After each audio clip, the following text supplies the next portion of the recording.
Bismillahirrahmanirrahim, alhamdulillahi rabbil alamin, wassalatu wassalamu ala rasulina Muhammad wa ala alihi wa sahbihi ajma'in. Allahun e lartësuar lavdrojmë, shojmë salavat e selam e pejgamberit e tij Muhammedit sallallahu alaihi wasallam, familjes, shokëve dhe të gjithë atyre besimtarëve musliman që pasojnë rrugën e tij dhe udhëzohen me sunetin e tij deri në ditën e gjykimit. Të nderuar, në dersin e kaluar kemi folur për disa zhvillime konkrete që janë përdorur më vonë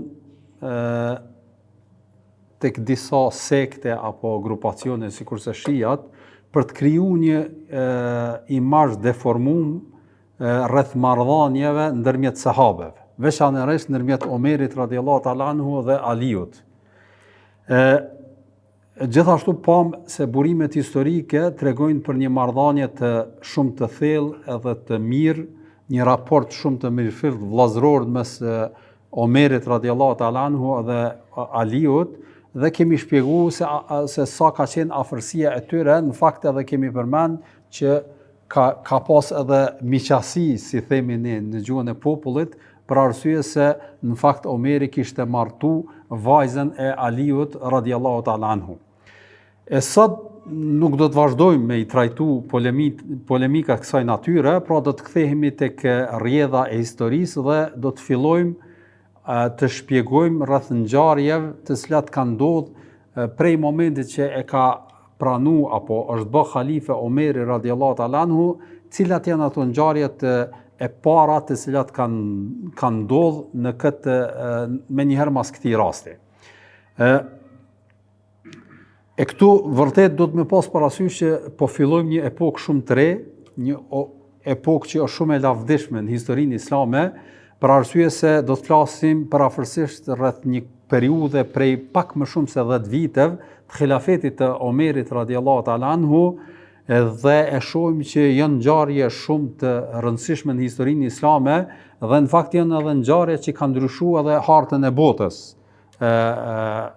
Prandaj do t'i përmendim gjatë këtij cikli të disa derseve të gjitha ato zhvillime të cilat janë bërë dhe se si kanë arrit muslimanët në këtë periudhë të Omerit radhiyallahu ta'ala anhu të sfidojnë edhe dy superfuqitë e asaj kohe, Persinë edhe perandorinë Bizantit, dhe faktikisht do të përmendim edhe përhapjen në Egjipt, çlirimin e Egjiptit, pastaj edhe çlirimin e Jerusalemit që ka ndodhur në kohën e Omerit radhiyallahu ta'ala anhu.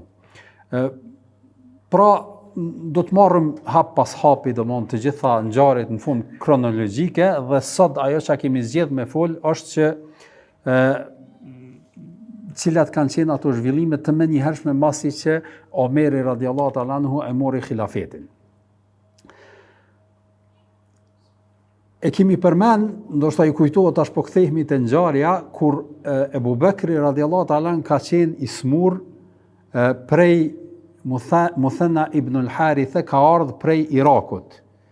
Tek Muthanna ibn al-Haritha ka qenë komandanti i ushtrisë që ka zhvilluar betejat ku në Irak.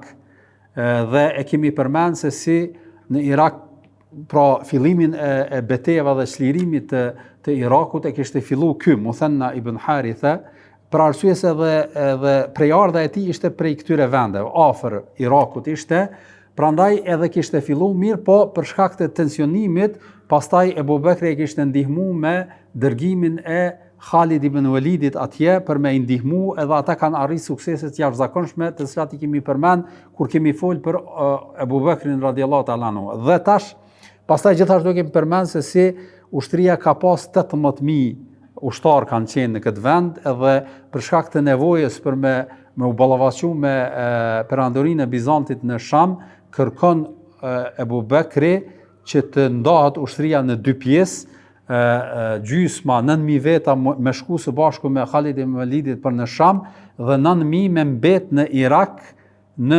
komandën e këtij personi Muthanna ibn Haritha. Muthanna kishte arrit suksese të jashtëzakonshme, mirë po ishte e pritshme edhe kishte parasysh që në këtë fazë perandoria e Persit kishte disa probleme. Grushtetet ishin të vazhdueshme, pra lufta për pushtet nëpërmjet tyre. Prandaj kjo kishte bë që mos me qenë shumë gatishmëri me u ballavaçu në shumë aspekte edhe me ushtrinë muslimane.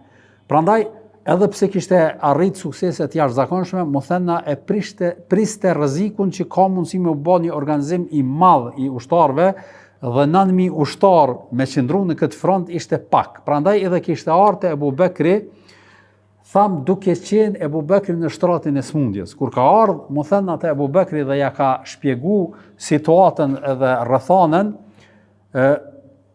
nuk kishte diçka që mundej t'i ndihmonte në atë gjendje Ebu Bekri, prandaj edhe ishte emaneti i parë i Ebu Bekrit për Omerin radiallahu ta'ala anhu që mi gjet një zgjidhje kësaj problematike edhe mi gjet ushtar që me i dërgu në frontin e Irakut për arsye se situata është ashtu siç po përmendet apo po e përmend Muthanna. Andaj edhe me njëherë masi që e mori khilafetin Omeri radiallahu ta'ala anhu, çka bën? Punën e parë që fillon organizimin edhe thirrjen e njerëzve për m'u bashkangjit Muthannas.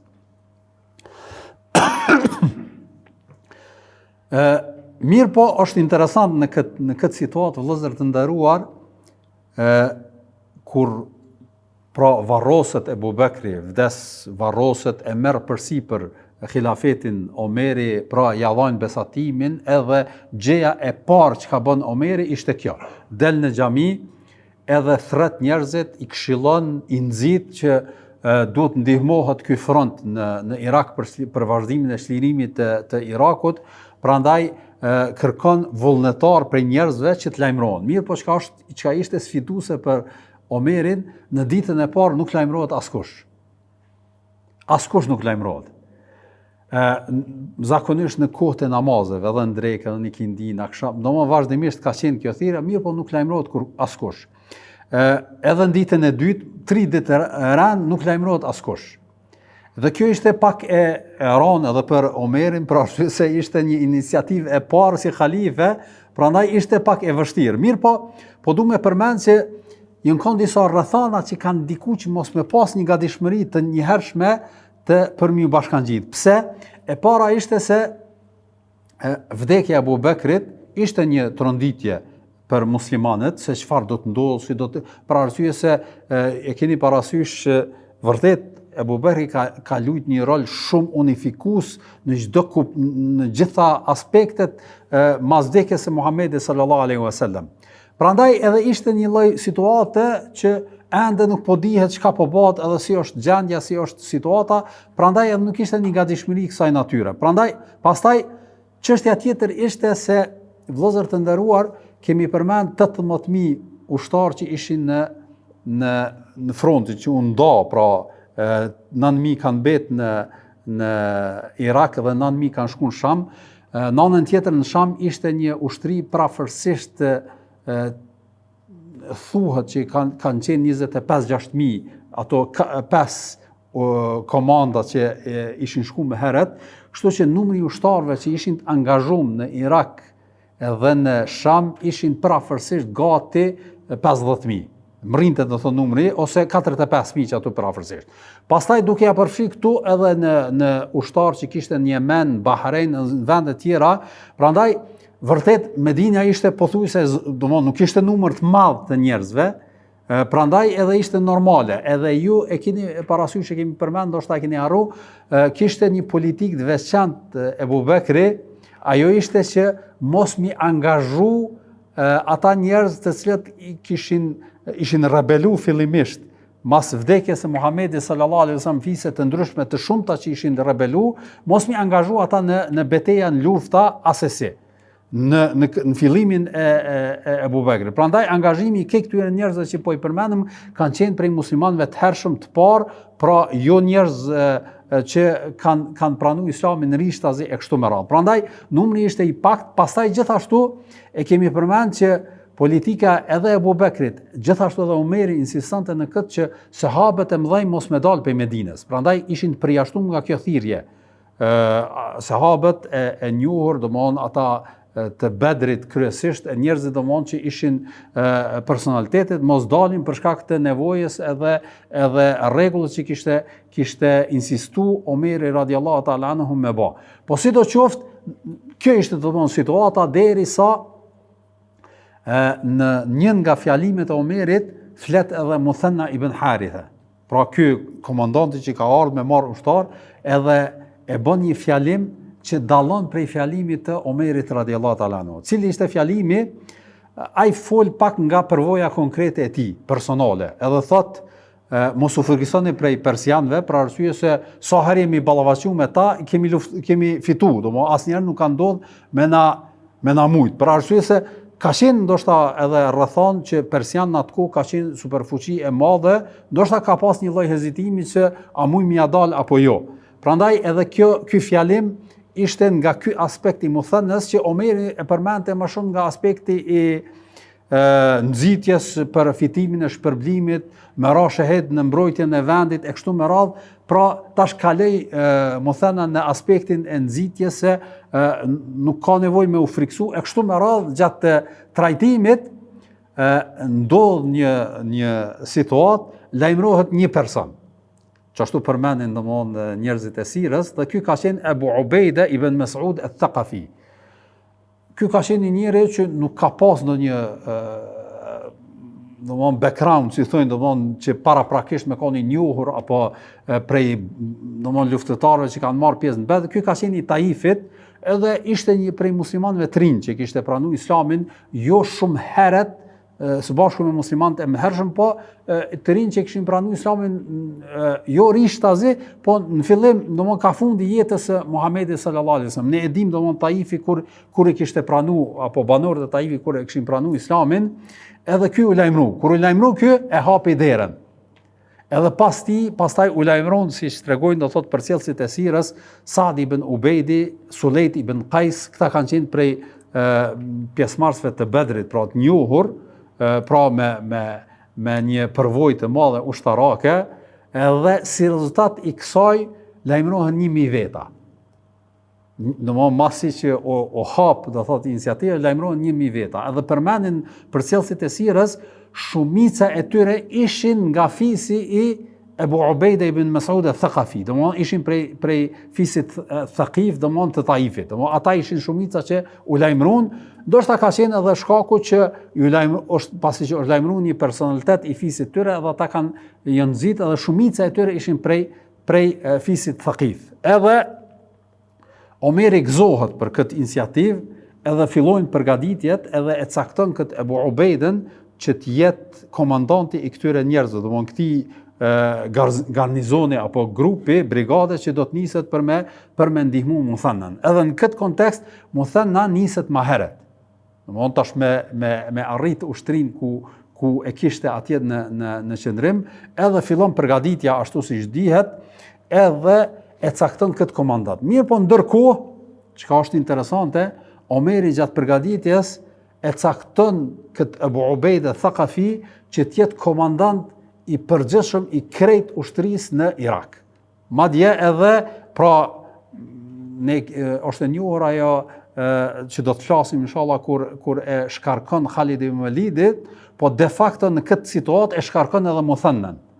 Pra arsye se Muthanna ka qenë komandanti i ushtrisë në Irak. Mirë, po në këtë rrethon Omeri e cakton Ebu Ubejde Thaqafi, këtë personin që të jetë komandanti i përgjithshëm i krejt ushtrisë edhe që është në Irak.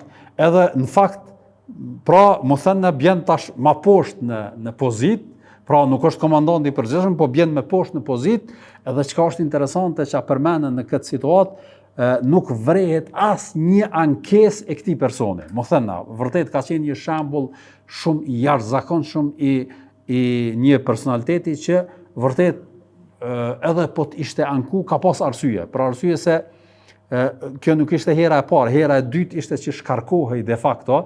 Herën e parë kur është shkarku, kur ka shku Khalid ibn Walidi në ndihmë, pra e ka shkarku Muthannën edhe Khalidi ka qenë udhëhesi kryesor.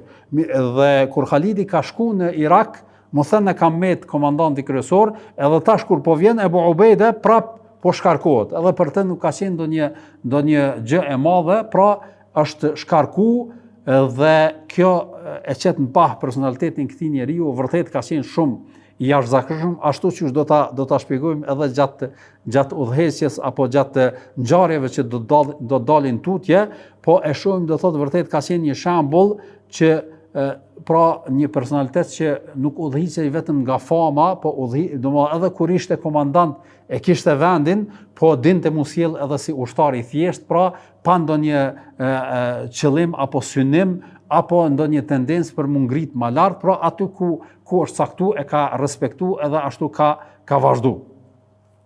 Dhe tham pak më herët, më thënë ka shku më herët edhe ka tërheq ushtrinë pak më mrapa nga frika se mund të ketë sulme për me e prit fuqizimin apo ndihmën e cila do të vjen prej ushtarëve të Ebu Ubejdes, prandaj edhe pret në një vend derisa të vjen edhe grumbullohet ushtria, edhe faktikisht kjo ushtri pastaj bëhet pra 10.000 ushtar. Ky ishte numri i ushtarëve në Irak, 10.000 ushtar. Është një pikë e jashtëzakonshme që është e nevojshme të përmendet në politikën e Omerit në këtë situatë, ishte që e përmendëm pak më herët që Ebu Bekri kishte caktuar apo kishte bërë si politik edhe administrim që rebelët të cilët ishin ngrit edhe kishin pas kundër muslimanëve, masi që ka vdekë pejgamberi sallallahu alajhi wasallam, nuk pranonte mi marrë në ushtri. Dhe kur vjen koha e Omerit edhe ka kaluar nga kjo kohë prafërsisht një vit e gjysmë më shumë, e shes që me ndryshu këtë qasje edhe fillon mi pranu edhe këta njerëz që vrejhet prej tyre që kanë një pendim edhe një sinqeritet edhe në përmirësim në islamin e tyre.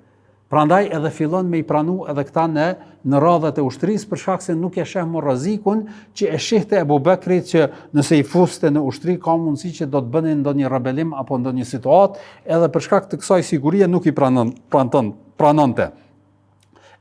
Masi që ka kalu kjo kohë, pastaj Omeri e ndryshon këtë qasje, pra nuk ishte një kundërshtim me asaj që kishte vepru Ebu Bekri, por ndryshim i rrethanës edhe i situatës, prandaj edhe vepron ndryshe. Pra ka kontekst politik rrethanor e jo diçka që ka ndryshu apo ka ndru diçka që e ka pa Ebu Bekri, pra të gjitha kanë qenë sipas rrethanës o situatës saktume.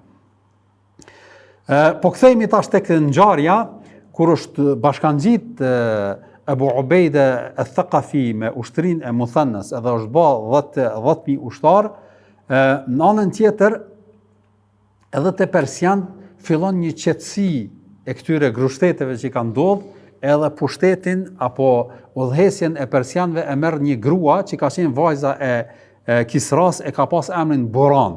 Domthonë kështu përmendet, pra ishte vajzë që i kishte marrë pushtetin mas gjitha atyre grushteteve situatave, edhe e kishte marrë pushtetin mirë, po për shkak të rrethanave dhe situatën ishte i dallum një komandant që kishte emrin Rustam ibn Farhuzad, pra ky ishte komandanti kryesor i ushtrisë së persianëve, dhe në një formë de facto udhëhesjen e ushtrisë edhe shumë gjërave të rëndësishme e kishte në dorë ky person e jo ajo gruaja, pra jo perandoresha apo ajo që ishte caktuar pra vajza Kisras, edhe ky me njëherë kur e merr situatën në dorë fillon përgatitjet edhe thotë që deri tani ka ndodhur që me pas ballafaqime me muslimanët edhe nuk ka qenë përgatitje si duhet, prandaj edhe fillon organizimi edhe përgatitja dhe fillimet e para apo betejat e para mes muslimanëve edhe persianëve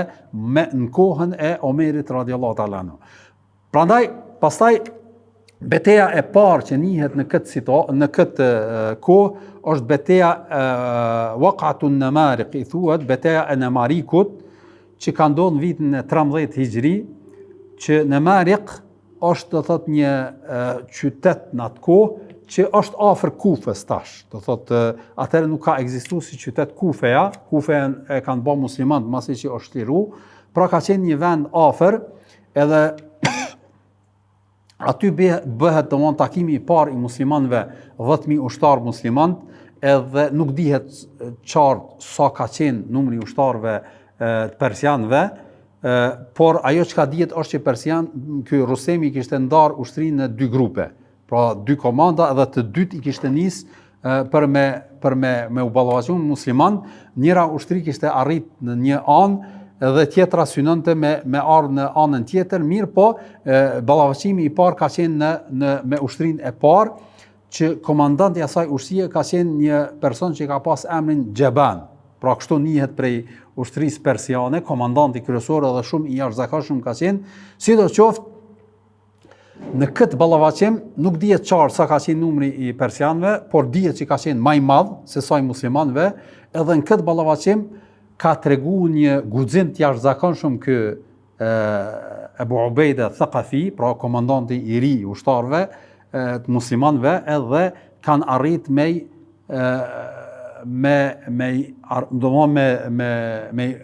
mujt ushtrinë e persianëve. Edhe çka është interesante, çka përmenden në këtë rast është që muslimanët, ma konkretisht një ushtar musliman i thjeshtë që ka pas emrin Matar ibn Fidda at-Tamimi, e zën rob këtë Gjabanin, këtë komandantin kryesor. Po nuk e din që është kryesori, nuk e din që është komandanti kryesor, mendon që është ushtar i thjeshtë. Është interesante, ndoshta i ka largu ato veshjet, se zakonisht komandantat kanë pas një veshje pak më të jashtëzakonshme për mu dallu, i ka largu edhe se ka kuptuar që ka menduar që është ushtar i thjeshtë, edhe kur e ka zënë rob, ai i ka thënë Gjebani që nëse më liron, ku më të pagu shumë, ku më të pagu do një shpagim të jashtëzakonshëm, edhe ky thot, okay, do po ta dha, do thot po ta dha një al-aman, i thuhet në gjuhën arabe, kemi përmend këtë çështje të muslimanëve që është një lloj sigurie që kur t'ja jep një pjesëtar i muslimanëve, një personi që është jo musliman apo as armik, edhe jepet ky lloj sigurie, atëherë obligohen muslimanët e tjerë me respektu këtë.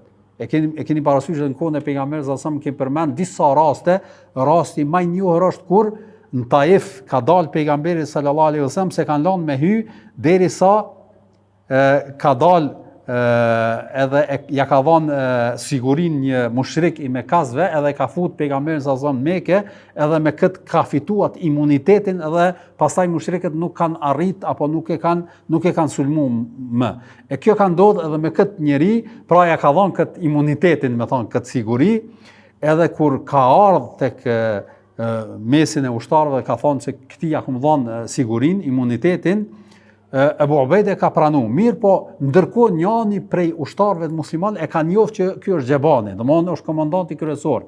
Edhe e lajmëron Abu Ubaidën, thotë ky është kryesori dhe duhet me vra, për arsye se në situata të tilla komandanti është shumë i rëndësishëm u likvidu, për shkak se likvidimi i komandantit të parë është do thotë një qasje shumë strategjike e rëndësishme për me zbraps ushtrinë, edhe kërkohet prej tij, thotë ta vrasim për arsye se është e nevojshme. Mirë po, edhe këtu vërehet një nga cilësitë dhe karakterit e këtij personi Abu Ubaida Thaqafi, thotë nuk e vras, për arsye se ja ka dhënë sigurinë një pjesëtar i muslimanëve, prandaj nuk guxoj me tratu atë.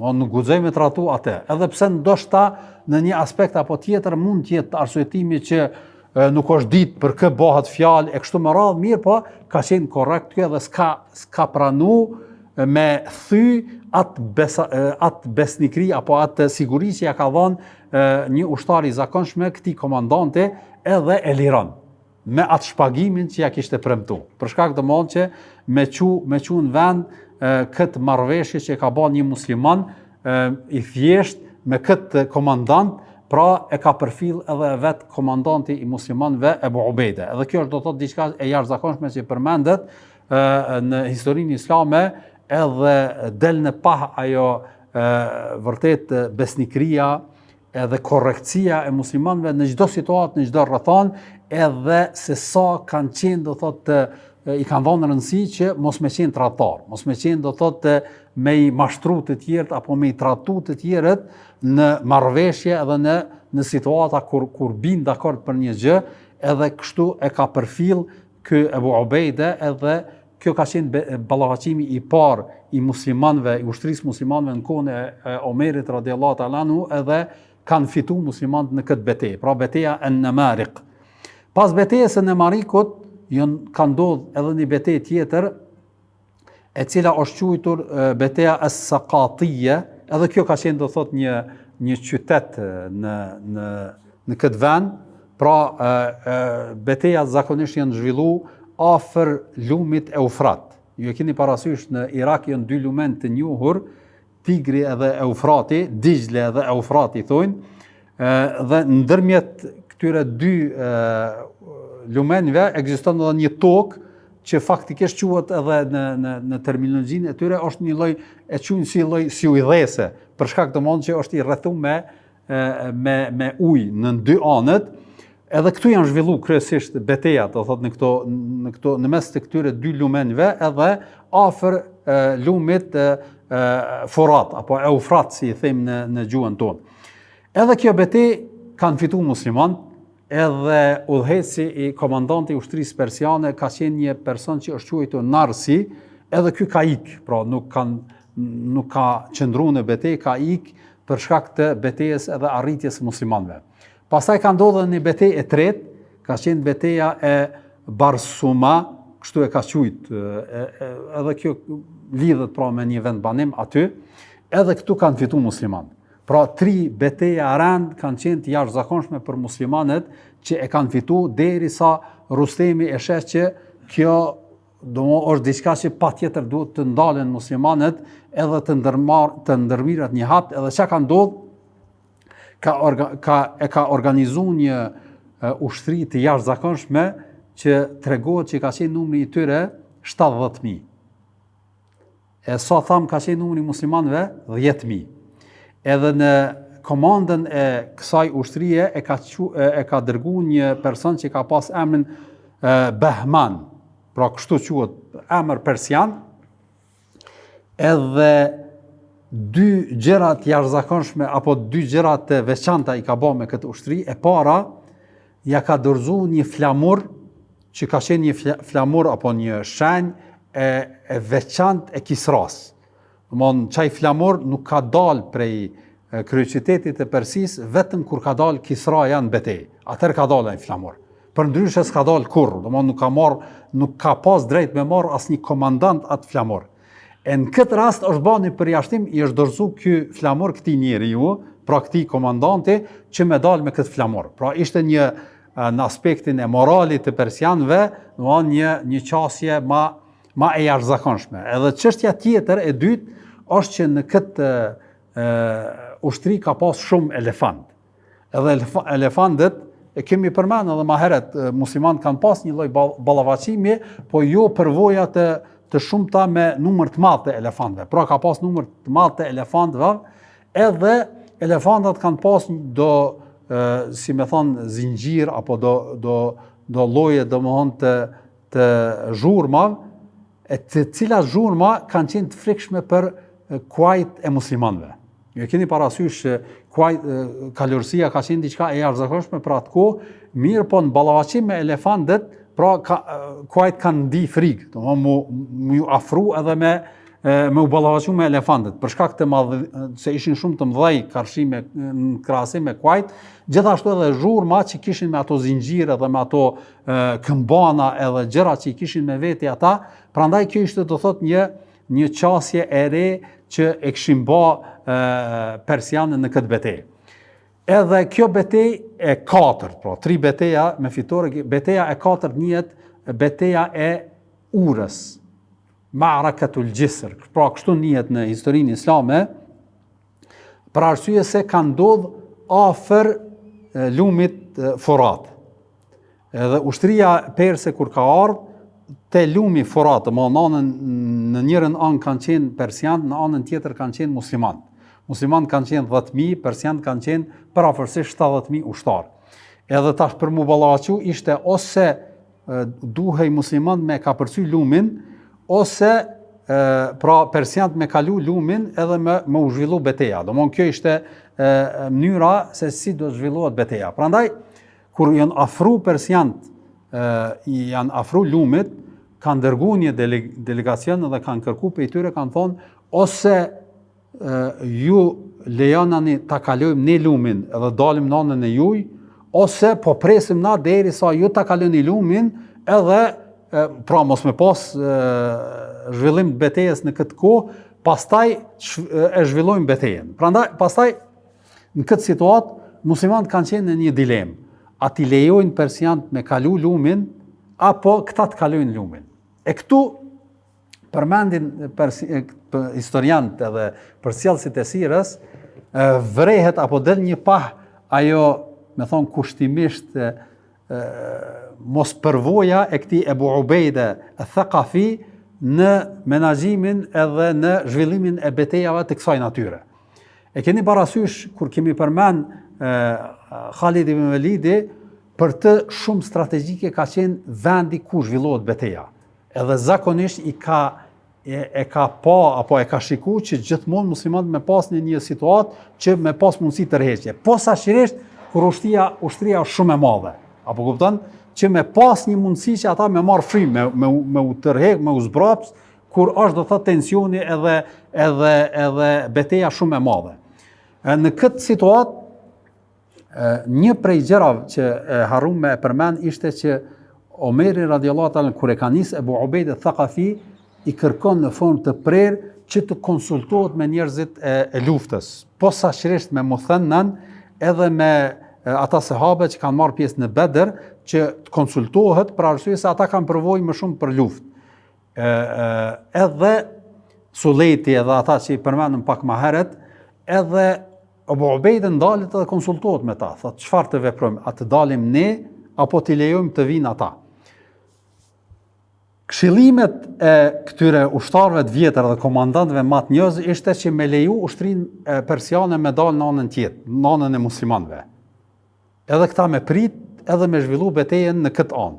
Mirë po, Abu Ubejde nga entuziazmi edhe nga ajo, çu më thon, krenaria, se na musliman dhe ma nuk zbrapse me, ka thonë nuk pranoj une me u tregu ma pak i guximshëm se sa persianët edhe mi leju ata me dalë, po unë do t'ju shkoj edhe do të ballafaqohem me ta. Pra na musliman do të shkojmë edhe do t'i ballafaqojmë ata. Edhe ky ishte, pra me një fjalë përmendet se fjala e tij ka qenë ata nuk persianët në asnjë formë nuk janë më të guximshëm se ne për vdekjen. Prandaj edhe urdhron apo domthonë vendos që muslimanët me kalu lumin. Edhe pse edhe Muthanna dhe shumica këta ushtarët me cilët ish komandant me thonë apo njerëzit me përvojë të cilët u konsultu e kanë drejtuar që me këta mi leju me dalë, e jo me ju dalë mrapa. Me dalë këta muslimanët me kalu lumin. Edhe vendos Ebu Ubejde që muslimanët me kalu lumin. Edhe kjo ishte vendimi i tyre, edhe marrëveshja ishte që këta mi leju edhe fillojnë me kalu lumin muslimanët në atë urën që ishte vendos, edhe kalojnë në anën tjetër, mirë po, kur kalojnë në anën tjetër, pozita strategjike e ushtrisë muslimane nuk ishte do thotë në favorin e tyre.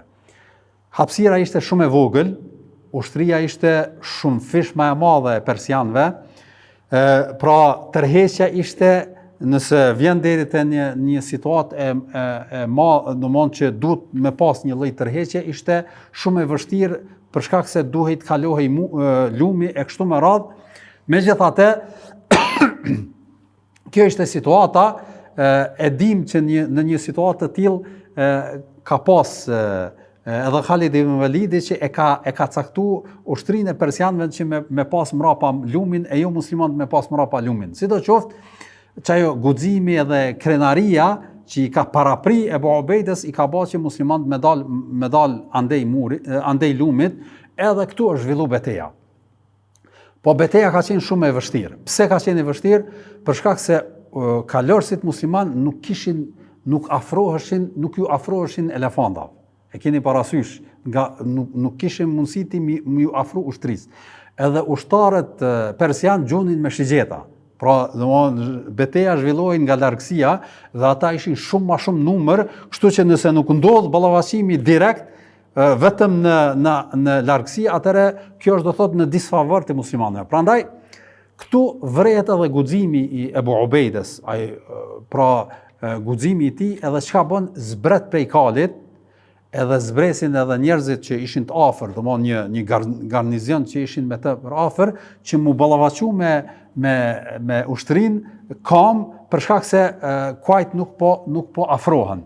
Edhe kjo vendos edhe ju afrohet këtyre elefantëve dhe fillojnë me i sulmu elefant në formën dhe mënyrën që kemi përmend atëherë tek syt, për shkak se që aty ishte dobësia e tyre. Mirë po, elefantët ishin shumë, edhe nuk u arrit të thotë kjo qasje, edhe në fakt në këtë situatë, në këtë rrethon edhe Ebu Ubejde bjen dëshmor.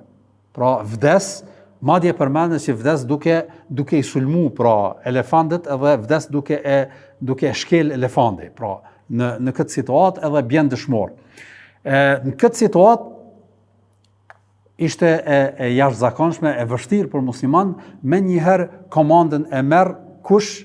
Muthanna, për arsye se ai ishte zaventësuesi edhe njëri njësh i situatës edhe gjendjes së muslimanëve, edhe këtu prap del pa madhështia e këtij komandanti edhe njohuria dhe përvoja e tij, edhe tash nuk ishte diskutimi i tij, për arsye se tham 70.000 me 10.000 ishte një numër shumë i jashtëzakonshëm, ballavaçimi nuk ishte i afërt, elefantët e krynin punën e tyre, prandaj filloi zbrapsja e muslimanëve. Edhe pastaj Muthanna nuk e kishte situatën si ta fitojmë këtë betejë, po e kishte situatën si mu tërheq me ma pak humbje të ushtarëve. Prandaj edhe kërkon që të vjen zbrapsja edhe të ndodh kalimi i lumit në anën tjetër, edhe me shpëtu sa ma shumë musliman, e jo me qenë do thot në këtë ballavaçim, për arsye se nuk ka gjasa në këtë rrethon me ndodh në një fitim i betejës. Çfarë ndodh? Fillon tërheqja e muslimanëve në këtë betejë, edhe ishte një person që ka pas emrin Abdullah ibn Marthad al-Thaqafi, që ka qenë i familjes së këtij Ebu Ubejdes që ka ra shahid, edhe kur e sheh kjo situatën që muslimanët po tërheqen, e ka kuptuar se këtu ka domthonë e keni parasysh një nga gjunahet apo mëkatet e mëdha të muslimanëve është çka?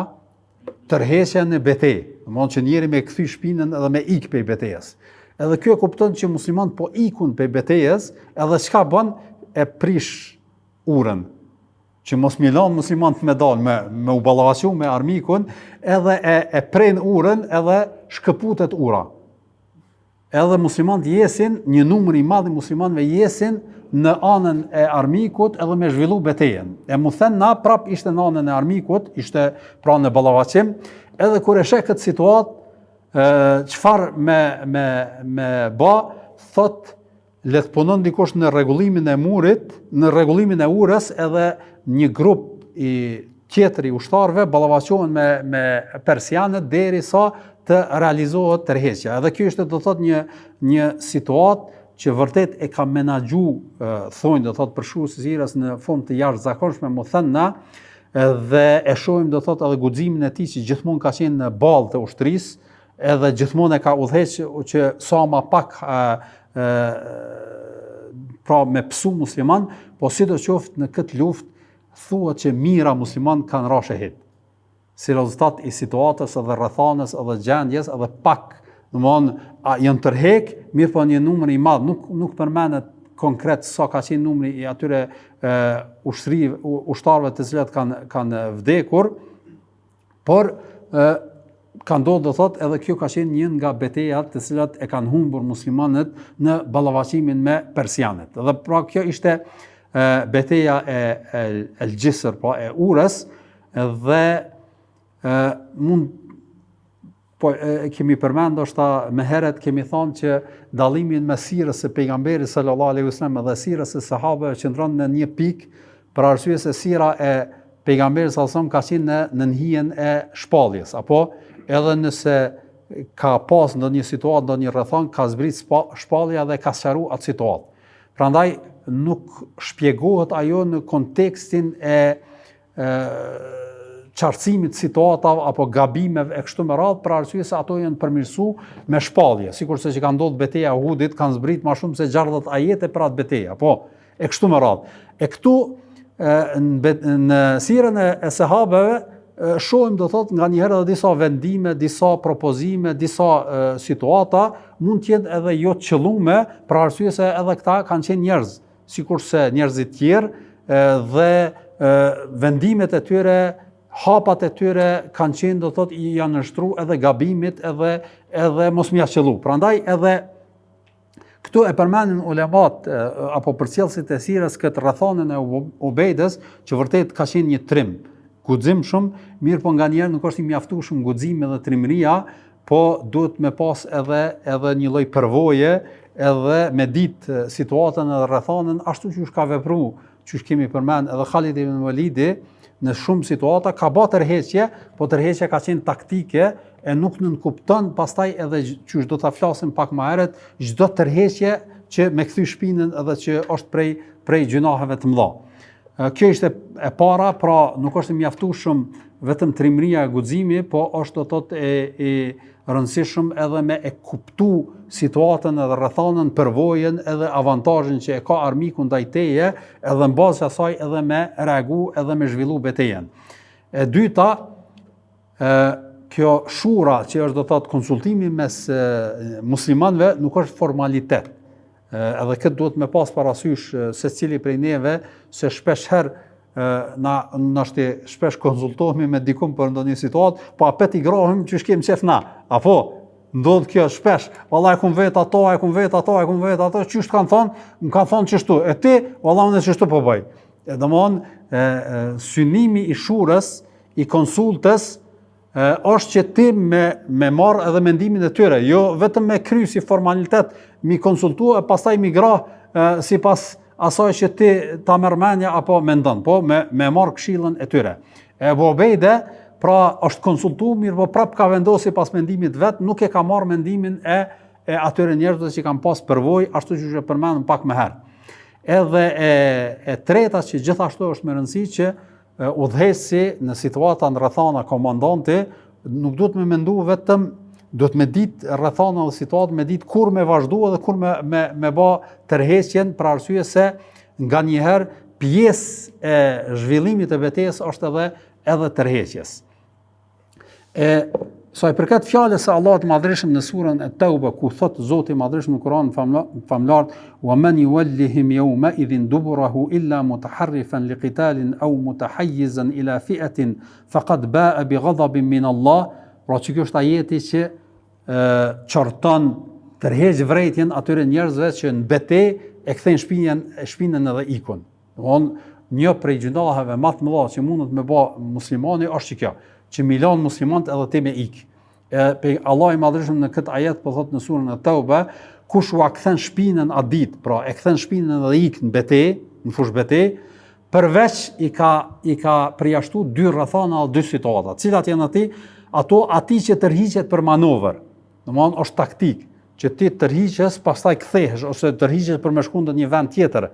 E ke parasysh, kjo është do thotë lejimi i parë, edhe e dyta, ose për t'ju bashkuar një forcë tjetër. Domthonë tërhiqesh për me bë një grup tjetër apo një forcë tjetër, edhe për me u rikthy në betejë, atëherë në këto dy raste lejohet tërheqja.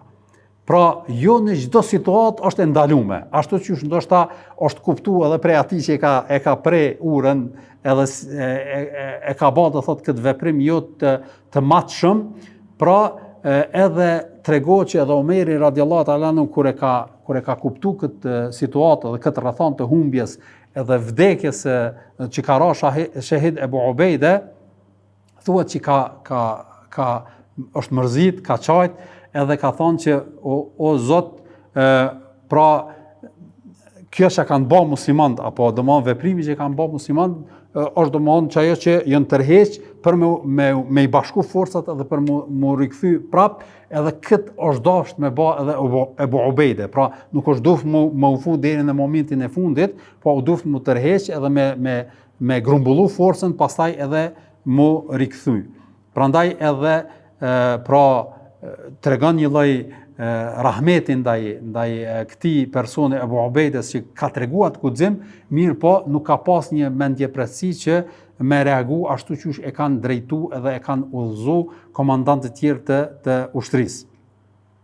Pra, kjo ishte një nga betejat që përmenden në historinë islame, beteja e Urës dhe ishte humbje, mirë po historia nuk mbaron këtu, pra ka zhvillime tjera të cilat do të ndodhin mas kësaj, mirë po këtu po ndalemi inshallah me lejen e Allahut, edhe inshallah javën tjetër vazhdojmë se çfarë ka ndodhur mas kësaj humbje, që në fakt ishte humbja e parë e muslimanëve në ballafaqim me persianët. Për arsye të gjitha betejat që kanë zhvilluar persianët, edhe kur ka qenë Muthanna fillimisht, pastaj Khalid ibn Walidi, pastaj prap Muthanna, pastaj prap Ebu Ubejde, që kanë qenë 10 ballafaqime, të gjitha i kanë fituar musliman, përveç kjo beteja e Urës, që ka qenë një humbje e muslimanëve që nuk ka qenë e vogël, pra një numër i madh i muslimanëve kanë rënë shahid, edhe do të shohim ngjarje të cilat janë zhvilluar mas kësaj, edhe cilat janë ato iniciativa edhe veprime që i kanë ndërmarrë edhe Muthanna, po edhe Omeri radiallahu ta'ala anhu në këtë situatë dhe në këtë rrethon. Wa sallallahu ala nabina Muhammad wa ala alihi wa sahbihi ajma'in. Allah i shpërbleft.